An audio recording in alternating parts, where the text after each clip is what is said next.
importante de ser abordado em todos os contextos da sociedade. Mas eu também não poderia deixar de agradecer a Deus, porque dele, por Ele e para Ele são todas as coisas. Hein? Esse mês é o mês da conscientização do autismo, né? Nós falamos o abril azul, desculpa.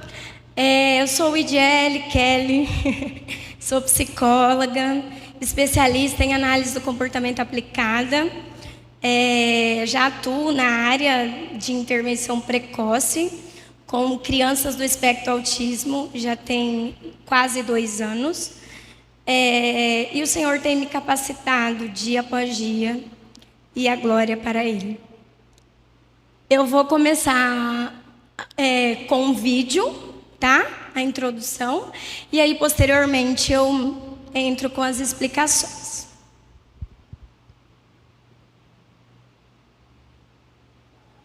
Autismo não é sinônimo de incapacidade. Não é porque a pessoa tem um diagnóstico de autismo que ela vai se tornar incapaz, que ela não pode aprender. Ela pode aprender sim. Ela pode se desenvolver, ela pode adquirir habilidades que ela não tem naquele momento. Autismo não significa incapacidade. Autismo significa apenas um jeito específico de aprender. Vai depender muito mais de quem ensina do que do próprio autista. Basicamente isso. Então eu trouxe um pouquinho desse vídeo de introdução, né? Porque há ainda um senso comum de que as pessoas que estão dentro do espectro, elas não conseguem fazer as atividades de vida diária, de que ela não consegue ter uma vida...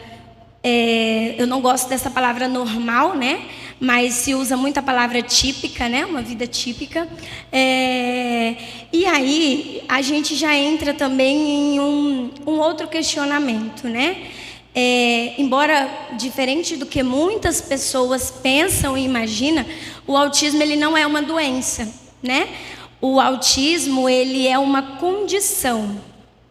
O que seria essa condição, Idiele? Essa condição nada mais seria do que uma condição no desenvolvimento do cérebro que afeta especificamente a maneira como essa pessoa se coloca frente ao mundo e se relaciona no mundo, né? Então, visto que o autismo não é uma doença, é uma condição, o autismo ele não tem cura. Ele tem tratamento. Pode passar, por favor, Maria.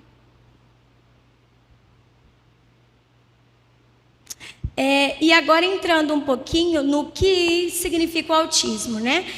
O autismo também conhecido pela sigla TEA, né? Que é o transtorno do espectro autista, e popularmente conhecido como autismo. Ele é um transtorno do neurodesenvolvimento que afeta, que as pessoas que estão dentro do espectro são afetadas em algumas questões de comunicação, de linguagem, de interação social. E as pessoas que estão dentro do espectro também possuem comportamentos restritos e repetitivos. Pode passar também.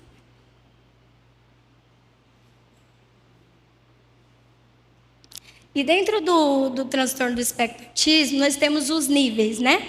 Muito se falava antes de nível leve, grave, moderado e grave. E atualmente nós não usamos mais essa nomenclatura. Então, hoje nós chamamos de níveis de suporte. Obrigada. Níveis de suporte. Então, o TEA tem 3 níveis, né? Nível 1, nível 2 e nível 3. E aí eu vou falar um pouquinho sobre a característica de alguns desses níveis, né? As pessoas que estão... Normalmente, se vocês me ouvirem falar crianças, é porque é o meu repertório de trabalho, tá? Mas abrange todas as pessoas que estão dentro do espectro autista, tá? Mas pode ser que em algum momento eu fale criança. É meu campo minha zona de conforto, né? Como se diz. Então, normalmente, as crianças que estão dentro do espectro autismo, nível 1, elas apresentam... elas necessitam de pouco apoio, tão quanto elas necessitam de pouca intervenção comportamental. Elas apresentam dificuldade para a interação social, porém é leve. Elas conseguem aprender aquilo que as pessoas passam para ela, e elas conseguem reproduzir para a vida. E a maioria das vezes as pessoas que estão nesse nível, ela fala, mas ela tem uma dificuldade de iniciar uma interação social ou de manter interações sociais. Aí, como eu já tinha dito anteriormente, as pessoas nesse nível de suporte, elas necessitam de pouco tratamento para serem funcionais na vida. Apresentam flexibilidade mental e mudanças de rotina. O que acontece dentro desse nível? O que seria essa flexibilidade mental? Normalmente as pessoas que estão dentro do espectro, quando não tem essa flexibilidade mental, ela tem uma certa dificuldade de aprender um novo. O que isso significa? Vou dar um exemplo na prática. Se a criança entende que todo sapato tem um cadarço, o sapato para ela só faz sentido se tiver cadarço. Então vamos pensar em uma menina, por exemplo, que dá para usar sapatilha, que dá para usar rasteirinha, né? Uma criança que dá para ampliar esse repertório de calçados. A criança com TEA, ela não tem essa flexibilidade. Então ela acaba pegando isso como uma regra, né? O sapato tem que ter cadarço. Então isso seria a flexibilidade mental. Ela não tem essa flexibilidade mental. E em terapia a gente vai estimulando isso para que esse repertório se torne amplo. Pode passar para o nível 2. As pessoas que estão dentro do nível 2.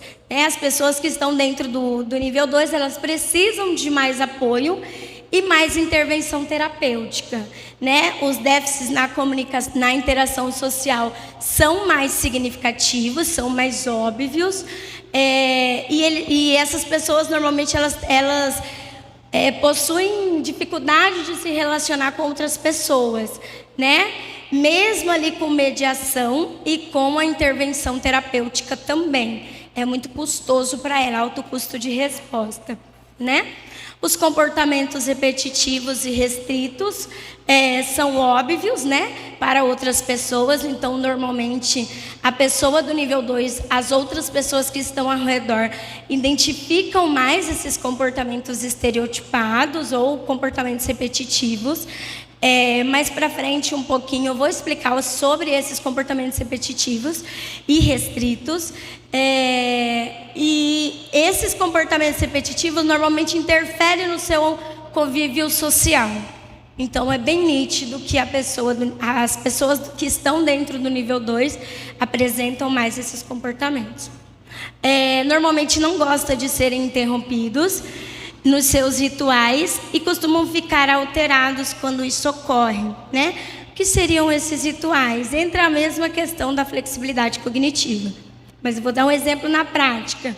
O que seriam esses rituais? Uma criança, se ela todos os dias faz o mesmo caminho para ir para a terapia, o dia que o pai troca o caminho, isso pode ocasionar uma crise.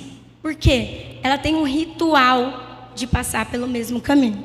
Então, normalmente, as crianças que estão dentro do nível 2 precisam de muita previsibilidade. Tudo que você vai fazer, você tem que dar muita previsibilidade, tanto verbal quanto rotina visual, para que isso se torne menos custoso para ela, né? É o que a gente também vai ampliando em terapia, né? Porque, pensando em sociedade, nós não podemos garantir que essa criança vai ter um ritual todo dia. Então, pensando que nós estamos preparando pessoas para a vida adulta, adolescentes, para o trabalho, para uma vida matrimonial, para uma vida com família, né? Nem sempre vai ser desta maneira. Então, nós vamos quebrando também esses padrões de rigidez da criança dentro da terapia comportamental. E pode passar para o nível 3.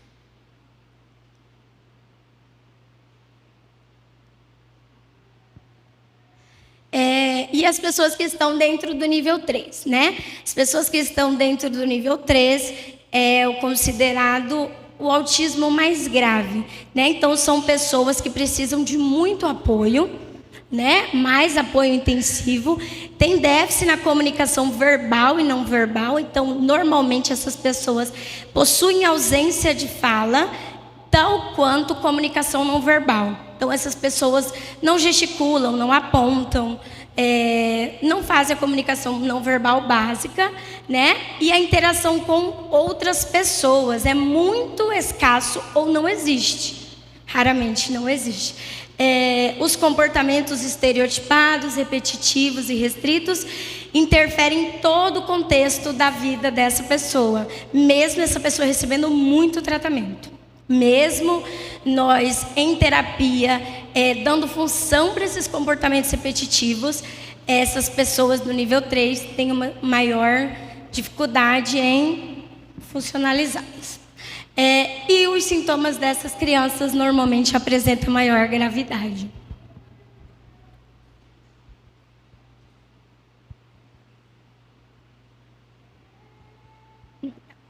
Então, agora falando um pouquinho sobre o diagnóstico, é muito comum vermos,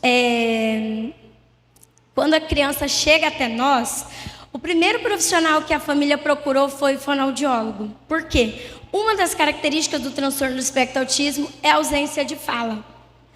Então, a família procura primeiro um fonoaudiólogo. Mas quem faz o diagnóstico de TEA, quem lauda isso através do DSM-5, é somente a equipe médica, né? Então, isso seria psiquiatra infantil ou neurologista infantil, os mais conhecidos como neuropediatra. Outra coisa muito importante sobre o diagnóstico do transtorno do espectro autista é que ele é feito por observação comportamental. Não se tem exames que comprovem o transtorno, né?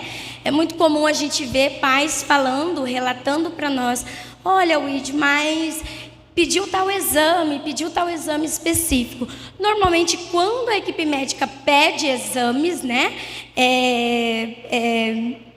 é porque há suspeitas de que há um outro transtorno associado ao transtorno do espectro autismo, uma outra comorbidade, o que é muito comum. Normalmente, todas as crianças com TEA vêm associadas com outros transtornos, sejam ele TDAH, sejam ele um transtorno de fala, vem com muitas outras comorbidades. Então, os exames normalmente que se pedem são para comprovar outros tipos de comorbidades. O TEA em si não é diagnosticado por exames.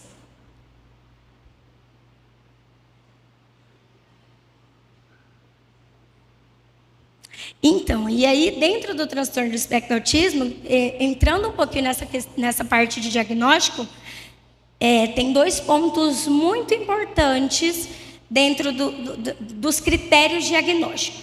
O primeiro critério diagnóstico é déficit persistente na comunicação.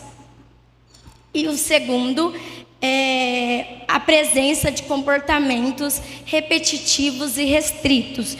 Esses comportamentos restritos, que eu estou falando já tem algum tempo, significa hiperfoco. Então, normalmente, as pessoas que estão dentro do transtorno, elas possuem um hiperfoco. Vou dar algum exemplo.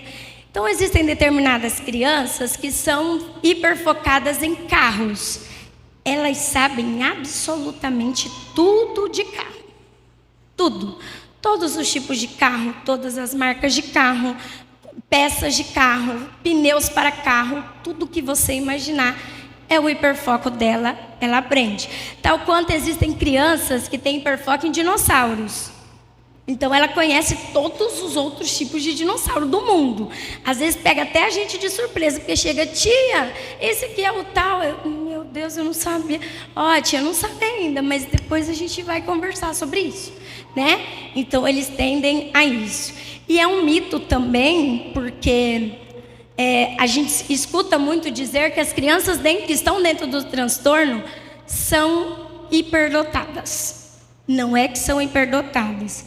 O que acontece? Pode acontecer. Mas pensando em uma pessoa que tem um comportamento restrito, e se ela passa o dia inteiro estudando sobre carro, gente, a tendência é que ela seja boa em carro. Tal quanto se eu passasse o dia inteiro estudando análise do comportamento, eu seria muito boa em análise do comportamento, né? Então a gente vai quebrando um pouquinho esses paradigmas que vêm da sociedade de que pode ser que as crianças com TEA tenham essa hiperdotação. Acontece, eu tenho um paciente superdotado, eu tenho um paciente 4 anos de idade, inteligência super power, mas é um caso em muitos outros.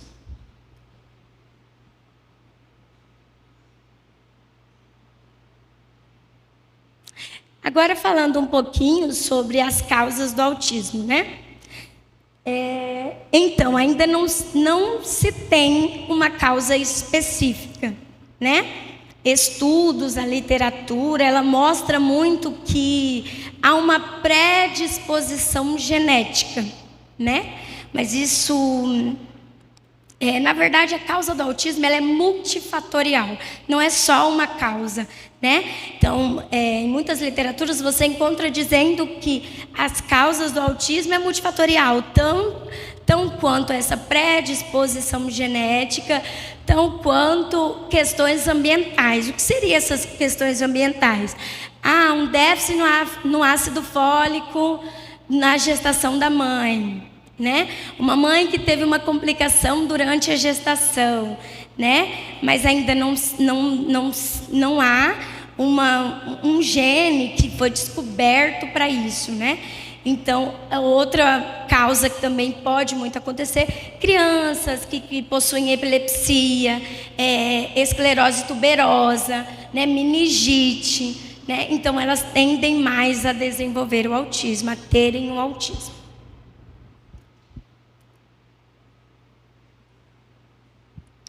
Então, a prevalência do autismo, né? Nós estamos com um número novo agora, que saiu em março de 2023. Antes, a nossa prevalência na pesquisa de dezembro de 2021, baseada nos dados de 2018, era de 1 criança para 44. Recentemente, no mês de março, esse número aumentou 22%. Então, atualmente, né, essa pesquisa, na verdade, ela é uma referência mundial, do CDC, que é o Centro de Controle de Prevenção e Doença do governo dos Estados Unidos, né? Então, foi feita uma pesquisa com 226 mil crianças. E aí, a partir dessa pesquisa, foram feitos esses dados estatísticos e comprovado que aumentou 22% de 2018 para cá. Então, o que antes era de 1 para 44, recentemente é de 1 para 36. E esses dados, eles são americanos. Infelizmente, nós não temos uma prevalência no Brasil ainda, porque não tem censo ainda, né? Então, assim, pensando baseado nesse diagnóstico, nessa prevalência dos Estados Unidos, estima-se que no Brasil nós temos 5,95 milhões de autistas. Então, são muitas pessoas, né?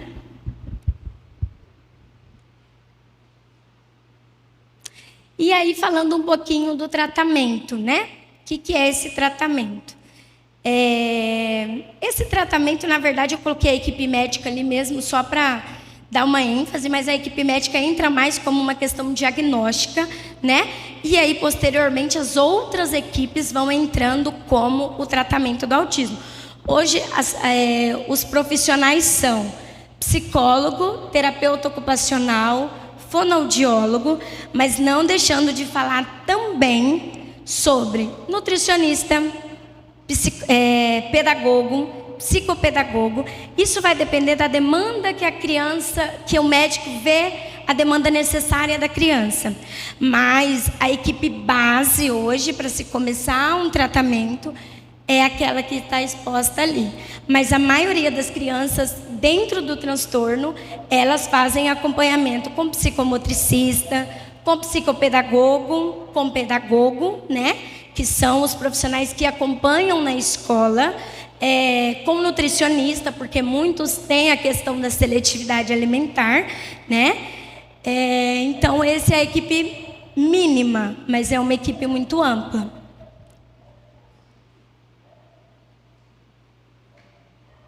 E aí, falando um pouquinho sobre os sinais do autismo, né? Os sinais do autismo é muito comum, não é muito comum nós termos crianças muito precoces, porque às vezes os sinais são muito sutis. Então, às vezes você ouve assim, eu já ouvi, por exemplo, o Id, mas ele me olhava quando ele tinha 6 meses. Mas eu chamava ele pelo nome e ele me olhava. Mas a partir do momento que a criança vai completando os 12 meses, que a linguagem, comunicação verbal não se desenvolve, a família se preocupa, né? E aí entra aquela questão que eu falei que acaba procurando o fono, mas depois não é. E aí, então, os sinais básicos de uma criança com os sinais de autismo, a criança não olha quando você chama pelo nome. Então é bem comum você ouvir também, o Id, eu chamo ele, ele finge que não me escuta. Ele faz de bobo, ele faz de besta, ele olha quando ele quer. É muito comum você ouvir isso. Mas não, normalmente a criança, para ela te olhar, é um alto custo de resposta. Isso é muito custoso para a criança te olhar. Isso é muito aversivo. Isso é muito aversivo para a criança olhar para você, né? O contato visual normalmente ou é limitado ou é ausente. Então, essa criança pode até te fazer o contato visual, porque tem casos que a criança faz, mas ela não sustenta esse contato visual. Então, é um contato visual que ela olha para você e abaixa a cabeça cerca de 2 segundos, ou menos, né? Ou ela só levanta a cabeça e abaixa. Normalmente possuem fala comprometida ou possuem ausência de fala, né? Normalmente, a maioria que você começa, os que eu acompanho desde muito pequenos, possuem ausência de fala. E aí, conforme a terapia vai aumentando, a gente vai ampliando esse repertório verbal da criança. É aversiva ao toque. Então, normalmente, crianças, não são todas, mas existem crianças que estão dentro do espectro autista que eles não aceitam toque físico. Eles não abraçam pai, não beijam mãe, eles não fazem contato físico algum. Vestir uma roupa, a mãe ter que vestir a roupa na criança e pegar na criança é muito aversivo para ela, né? E aí entra as questões sensoriais, né? E aí entra também um pouco da nossa sensibilidade, né? Eu costumo muito dizer isso para os pais. Entra um pouco da nossa sensibilidade, porque basta você tratar, às vezes, a criança como você gostaria de ser tratado. Então, sou acostumada de ver muitos casos, até uma crítica construtiva, da criança não gostar de toque, terapeuta e pegar a criança, mas ele precisa aprender. Não. Normalmente, como é que é feito nessa versão ao toque? Nós vamos fazendo uma dessensibilização de toque, né? Então, como é que isso funciona? Normalmente, você está brincando com uma massinha com a criança e aí, esporadicamente, você vai apertar a massinha e passa o dedo no dedo dela. Isso já foi um ganho muito grande. Daqui uns dias você já consegue pegar na mão dela e está tudo bem, e ela te abraça, né? Então, é isso. Normalmente as crianças que possuem TEA não brincam de faz de conta. O que é esse faz de conta? Jogo simbólico, jogo de representação, né? Pegar uma colherzinha e dar uma comidinha para a boneca. Construir um jogo, né? Um faz de conta. Crianças que estão dentro do espectro não fazem esse tipo de brincadeira. Não imitam. Então, normalmente, a criança dentro do espectro também não faz imitação. Seja imitação verbal, som vocal lúdico, né? Fazer uma imitação de um cachorro, de um gato. Faz, au, au, au. né? Não faz. Criança também não faz imitação orofacial, então no rosto, às vezes você enche bochecha, você vai fazer um biquinho para soprar a bolha de sabão, a criança não tem esse tipo de imitação, tão quanto não tem imitação motora. Então, palma, palma, palma, pé, pé, pé, imitação motora, a criança não faz. Não faz. E um dos pré-requisitos para a aprendizagem é a imitação. Ninguém aprende se não imita. Então, a primeira coisa que é estimulada em terapia comportamental, tão quanto contato visual, imitação. Nós deixamos todas as outras coisas de lado. Por quê? Nós temos nós vemos as famílias, às vezes entendemos, compreendemos, porque é muito difícil você ter um filho que não se comunica com você, né? Tão quanto essas crianças, normalmente, elas tendem a ter muitos comportamentos interferentes. Então, o que seriam esses comportamentos interferentes? A criança, para se comunicar, por exemplo, com você, ela bate cabeça. Ela se joga no chão. Ela bate no rosto. Ela se arranha, ela puxa cabelo. Então, imagina como sofrido é para essa família também tentar se comunicar com essa criança e não conseguir. Então, por isso, uma das habilidades básicas que são ensinadas em terapia comportamental é a imitação. Não usa gestos aos 12 meses. Então, a criança não faz comunicação não verbal. Não aponta, não chama a sua atenção tocando. Não dá tchau, não responde às saudações. Normalmente, as crianças têm uma falta de consciência do perigo. Então, às vezes, você sempre vai ver a criança querendo escalar em uma altitude muito alta e você fica, meu Deus, como é que ele consegue? Então, não tem muito essa discriminação de perigo, sabe? Pode passar, Maria. Outros sinais característicos, né? Que são as chamadas estereotipias motoras. A criança normalmente anda na ponta dos pés. Normalmente crianças que estão dentro do espectro também, elas têm sensibilidade a sons. Então é muito comum você ver crianças dentro do espectro fazendo esse comportamento, né? É muito aversivo para eles o som. Normalmente cores também, às vezes cores muito fortes, cores muito vivas, é muito aversivo. E luzes. Então eles possuem uma sensibilidade bem significativa, né?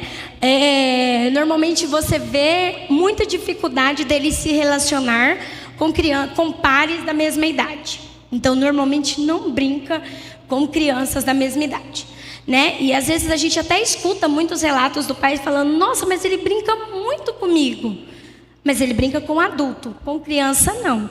Por quê? Porque criança vai ser custoso para ele. Criança vai explorar e ele não consegue se interagir com aquela criança de tal modo, né?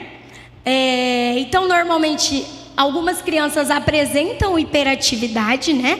Então, tem uma agitação motora muito significativa, ligada no 220, corre para lá, corre para cá. Ou muita passividade. Então, normalmente, muito calmo, muito tranquilo. Você falou, ela... o mundo está acabando aqui atrás. Então, normalmente, são essas duas características, né? Normalmente, as crianças possuem apego a objetos diferentes. O que seriam esses objetos diferentes? Existem crianças que gostam de brincar com pedras. E elas brincam com pedras, é os objetos que ela gosta, objeto de apego, né? Normalmente, gostam de brincar com tampa de panela. Normalmente, gostam de brincar com copo, né? Eu já tive paciente que gostava de brincar com papel higiênico.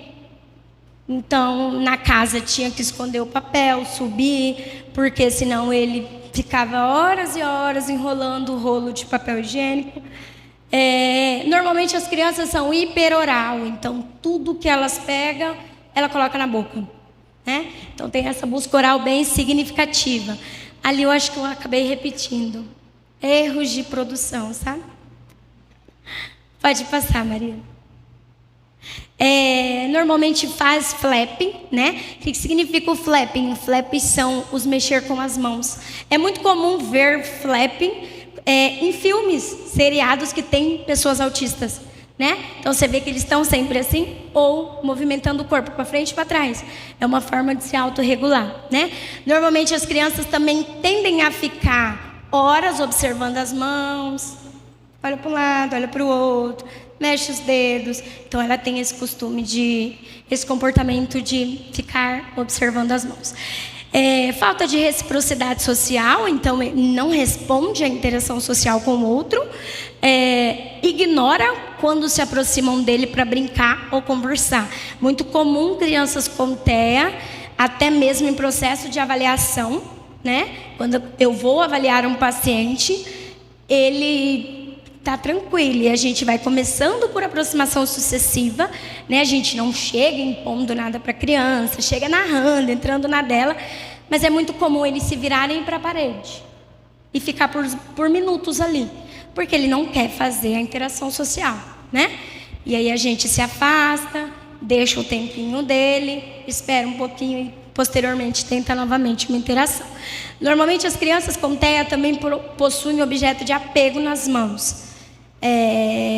Vou dar um exemplo na prática, um exemplo meu.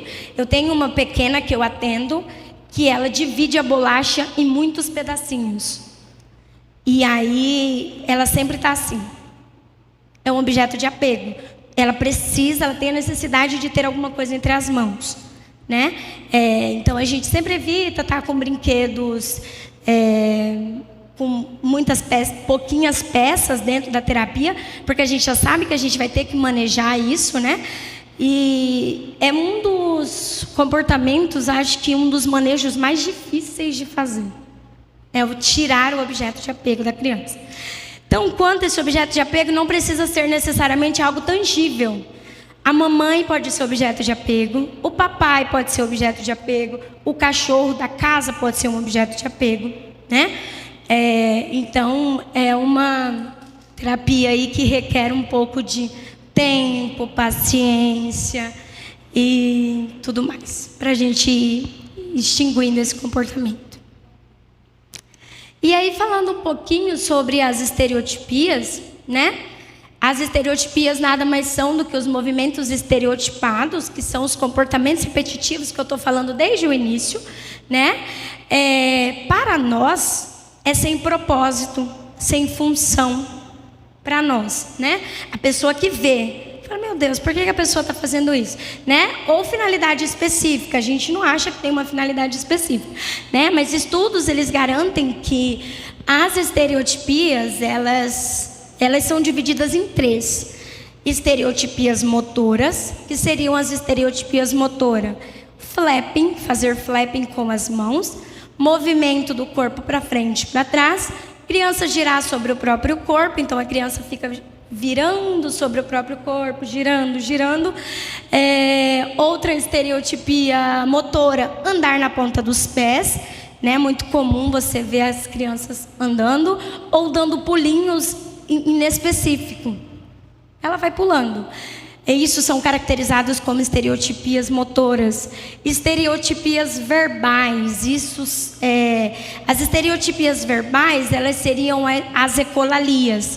O que são as ecolalias? As ecolalias, elas são repetição de sons, de palavras. Então, existem crianças em que apresenta a ecolalia, por exemplo, de cenas de filme. É muito comum você pegar paciente com uma ecolalia de cena de filme. Dentre a ecolalia, existe a ecolalia tardia e existe a ecolalia imediata. Qual a diferença entre as duas? Ecolalia imediata, você fala para a criança, oi, João. Ele fala para você, oi, João. Isso é uma ecolalia imediata, foi imediata após a comunicação do adulto. A ecolalia tardia, ela se dá após um tempo. Então, às vezes, ele está em casa, ele olha para o pai e para a mãe e fala, oi, João. Isso é uma ecolalia tardia, se manifesta posteriormente, né? Então, é muito comum nós vermos as crianças com as estereotipias de cenas de filme, de quadrinhos, de desenhos que elas gostam. É uma fala não funcional, né? E aí a gente também precisa fazer correção de ecolalia, né? Em sã consciência, gente, falando, Todos nós fazemos ecolalia quando aprendemos a falar. É novidade para nós, né? Mas as crianças com TEA, elas têm uma dificuldade maior em desconstruindo isso, né? Então, para nós ampliarmos a comunicação funcional da criança, nós precisamos ir fazendo as correções, ensinando uma comunicação verbal também dentro da terapia comportamental. E aí, essas estereotipias, elas têm funções, né, para as pessoas que estão dentro do espectro. É muito comum nós vermos documentários, podcasts com as pessoas que estão dentro do espectro adulto, que ele fala que é uma forma dele se autorregular, né? Então, uma das funções das estereotipias é a autorregulação. Normalmente são momentos em que as crianças ou as pessoas passam por momentos de euforia, ou está muito alegre, ou momentos de frustração. Está muito chateado. Normalmente eles tendem a fazer as estereotipias. Autoestimulação, né? Então, da maneira de autoestimular mesmo, né? Às vezes a pessoa está recebendo muitos estímulos ali, e aí, como uma autoestimulação, ela faz o comportamento estereotipado.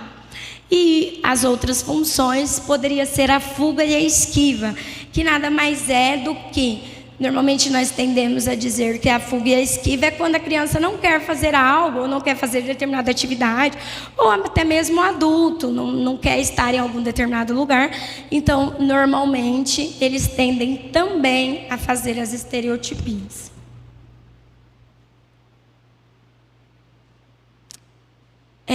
Vou falar um pouquinho sobre os fatores de risco, né? Algo muito importante, né? Os fatores de risco hoje, cerca de 4 a 5 vezes acomete mais os meninos, sexo masculino.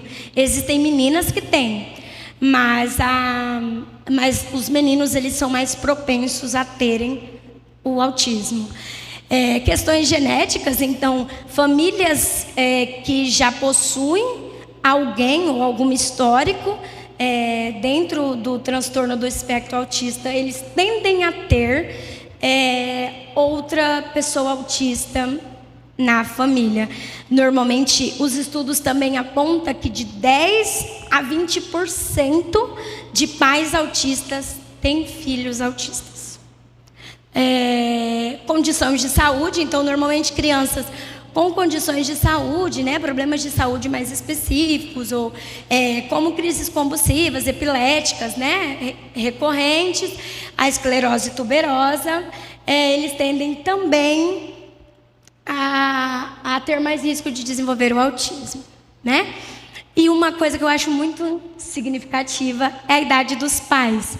Normalmente, muitos estudos apontam que pais mais velhos têm propensão a terem filhos autistas, tá?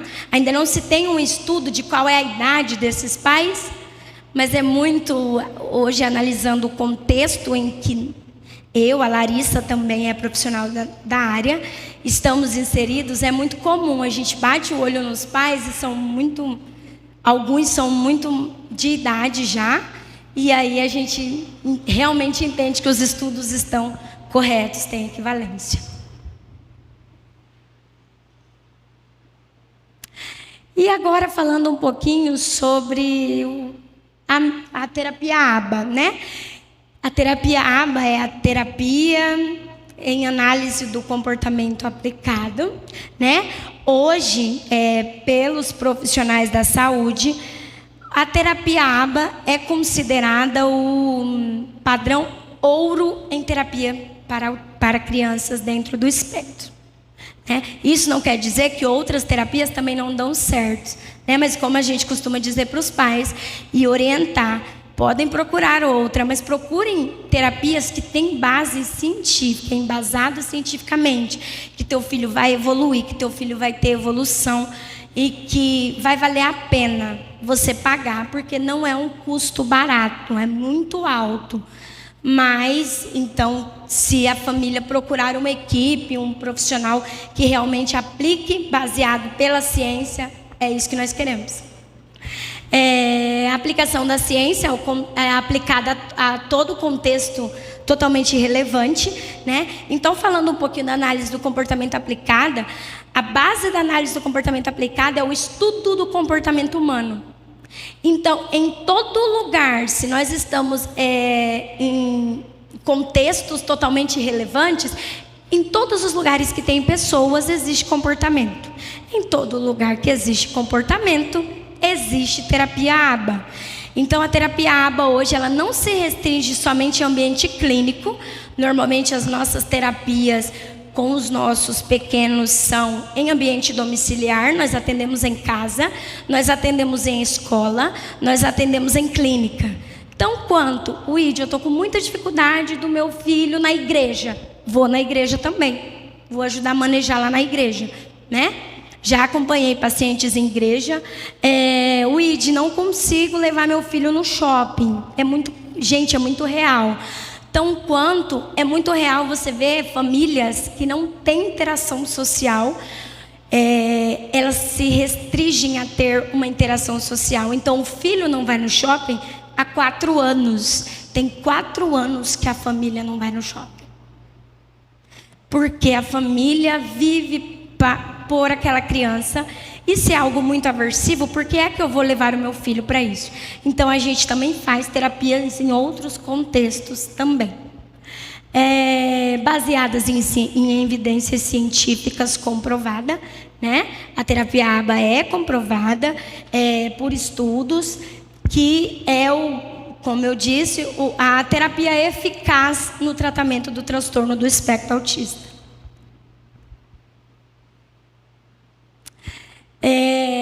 E aí, falando um pouquinho sobre a terapia, né? Na análise do comportamento aplicado, para se obter uma eficácia no tratamento da criança do espectro autista, se faz necessário uma intervenção precoce. Gente, isso é muito real. E as terapias também, elas são intensivas. Não existe análise do comportamento aplicada com 1 hora de terapia. Normalmente, as crianças dentro do espectro, elas fazem 20 horas de terapia, 40 horas de terapia semanais. Isso restrito a comportamental, nutrição, né? Mas assim, falando da minha área de terapia comportamental, a maior hora que as crianças passam com o psicólogo aplicando terapia comportamental. Ou os aplicadores, que são especializados, né? Não, porque quem aplica terapia comportamental não é só o psicólogo.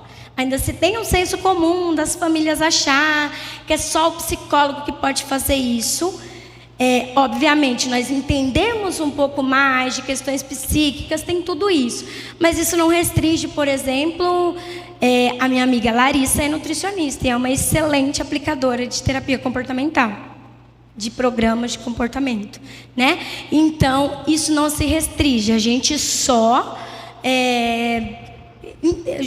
pede que essa pessoa se especialize, a pessoa precisa entender do que está fazendo, né? E a intervenção precoce. Por que a intervenção precoce ela é tão importante, né? Existe uma coisa chamada neuroplasticidade cerebral. Então, normalmente, essa neuroplasticidade cerebral, elas são as fendas sinápticas, né? Quando a criança está na perda sináptica lá, então, quanto mais informações nós dermos para essa criança, para esse cérebro precoce, mais a probabilidade dessa criança se tornar mais funcional. Nós não usamos a palavra de que a terapia vai deixar ninguém normal. Nós dizemos que essa pessoa vai conseguir lidar melhor com as atividades de vida diária, né? Então, a intervenção precoce é primordial. Mas o que é uma intervenção precoce? Essa intervenção precoce, eu já peguei crianças de 1 ano e 7 meses. Muito nova. 1 ano e 5 meses, 1 ano e 3 meses. é muito novo, né? E aí tem um pouco de umas críticas. Mas vai expor uma criança a 40 horas semanais. Os pais, às vezes, vêm com esses questionamentos inicialmente. Mas meu filho é tão bebê, vai deixar meu filho 20 horas semanais, Luíde, dentro de uma terapia. Galera, quando esses pais veem essa criança 3 meses depois, ele não quer faltar um dia de terapia.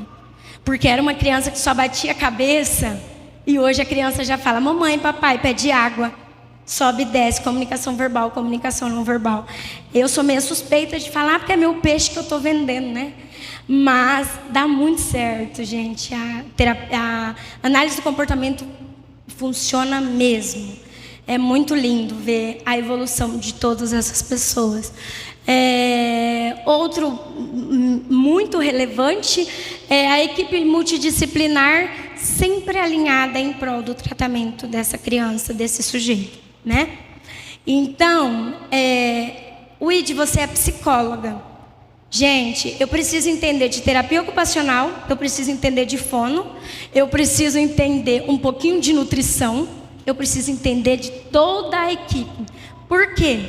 É necessário. Isso não quer dizer que eu vou me especializar em nutrição, porque não é uma área que é a minha zona de conforto, mas eu preciso saber o que o meu paciente seletivo alimentar, que não come nada, que não bebe suco, né? Então, quanto já tive pacientes que só comem ovo e tomam leite de soja há 4 anos. Então, a gente precisa saber um pouquinho disso, né? Preciso saber um pouquinho a quais estímulos eu proporciono para essa criança em terapia. Então, Luíde, às vezes brincar com o slime, ele tem uma sensibilidade tátil, uma aversão tátil, que é trabalhada com terapia ocupacional. Então, a gente precisa entender um pouquinho disso, né?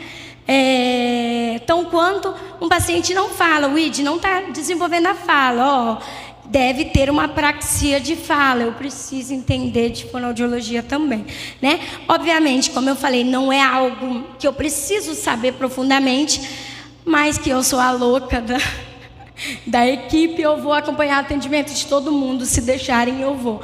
Porque é isso, a gente precisa aprender, né? Participação ativa da família. Gente, não existe tratamento do transtorno do espectro autismo se a família não está inteirada, né? Como a gente costuma dizer, nós somos terapeutas aqui dentro 2 horas, 4 horas por dia. Essa criança fica com você. Então você precisa saber o que fazer com o seu filho, né? A gente tem desconstruído isso aqui no Brasil, ainda se há muito um senso comum de que eu vou pagar terapia, vou levar meu filho e vou para o salão fazer unha. Não, tá tudo bem, você pode ir fazer unha, porque também é qualidade de vida para os pais, porque o momento da terapia é um tempinho que os pais tiram também para fazer as suas coisas, mas é necessário momentos em que a gente fala: senta aqui, papai, senta aqui que nós vamos trabalhar juntos, eu vou te ensinar o que nós vamos fazer com ele. Então, eu costumo muito dizer: nós, profissionais, não somos os donos do saber. Nós somos meramente uma parte da equipe, né? Tão quanto invalidar sentimento dos pais não nos faz bons profissionais, porque são eles que têm o domínio total dessa criança, né? Então, é muito necessário a participação ativa da família. Outro assunto bem polêmico, né? Equipe se especializando constantemente. É necessário, gente. O estudo do TEA, ele é muito novo. Então, eu vou dar um exemplo. Eu fui em um workshop em novembro do ano passado em São Paulo. Tudo que eu aprendi no workshop já não vale mais. Eu tenho que estudar coisas novas que eu já paguei, já investi. E o que eu aprendi em novembro, não. A gente viu que funciona também, mas que dá para melhorar. Então, é muito necessário que toda a família, que toda a equipe se especializa, né? Então, aproveitando que tem muitos pais aqui que conhecem muitas pessoas, conhecerem pessoas que têm tratamento do transtorno do espectro autismo, bota para pegar no pé da equipe. bota para pegar no pé da equipe. A gente gosta que pais peguem no nosso pé. Wid, e aí? O que você aprendeu no congresso? Eu chego do congresso, eles me sentam para me ensinar o que eu aprendi no congresso. Então, é muito importante que nós tenhamos essa visão ampla de que essa equipe precisa estar preparada para esse transtorno de neurodiversidade, que são muitas características, são muitos comportamentos, são muitas coisas, e nós precisamos estar qualificados para isso. Não muito menos importante, a terapia ABA não se faz sem prática supervisionada. Então, todos os nossos atendimentos, nós temos uma prática supervisionada. Então, como é que funciona essa prática supervisionada? Normalmente, o supervisor dos casos são um mestre em análise do comportamento, é mestrado ou doutorado em análise do comportamento, ou do desenvolvimento infantil, né? Precisa ter domínio disso. E, normalmente, os nossos atendimentos, eles são gravados. Todo atendimento que eu faço é gravado, 2 horas. Num grupo no Facebook ao vivo, eu estou dentro da sala com a criança e os pais estão lá fora me assistindo ao vivo. Tudo que eu faço com a criança dentro da sala, os pais vê. Dentro desse grupo, é um grupo privado, né, no Facebook, estão os pais, a escola. A gente sempre costuma querer colocar toda a equipe multidisciplinar, que é para eles também se inteirarem do que nós estamos fazendo na nossa terapia. Então, normalmente, o supervisor, que é o meu caso, os meus supervisores não são de Cuiabá, meus supervisores são de São Paulo. Então, toda semana, semanalmente, a gente faz 1 hora de supervisão para cada caso. Então, cada criança que eu atendo tem 1 hora de supervisão. E aí, esse supervisor vai pontuando, né? Porque nós também erramos, né, gente? Então, às vezes, a gente não consegue também. Então, é essencial a prática supervisionada. E aí, eu acho que eu encerrei já. Eu trouxe um vídeo que eu achei muito interessante para vocês tentarem entender um pouquinho, ver um pouquinho sobre essa perspectiva de estar dentro do espectro. É um vídeo muito interessante e é isso.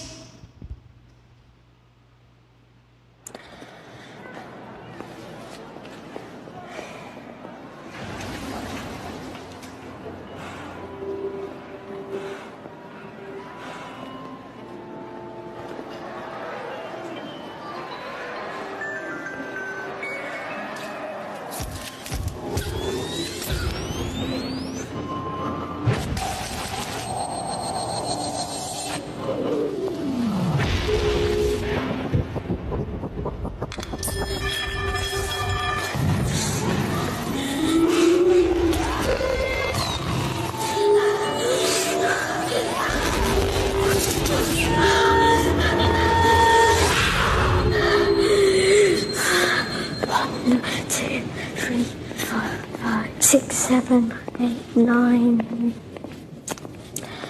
Take my hand.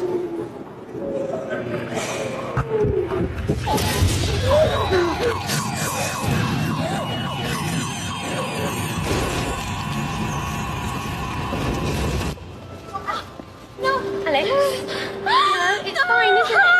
It's fine. I'm not naughty. I'm autistic. And I just get too much information. Então é isso. Esse vídeo ele retrata um pouquinho sobre esses tantos de estímulos que as crianças tendem a receber e se desregulam totalmente, né? O que para a gente é assim, nossa, mas é só uma luz ligada. Nossa, mas é só um cheiro de perfume. Para eles é muito aversivo, né? É muito sofrido lidar com isso. E é um dos grandes motivos e causas das crises, né, que normalmente as crianças dentro do transtornos têm, é por conta dessa sobrecarga de estímulos que eles recebem, né? Então, gente, foi isso que eu queria trazer um pouquinho para vocês hoje. Vou deixar um pouquinho aberto, caso alguém tenha alguma pergunta para me fazer.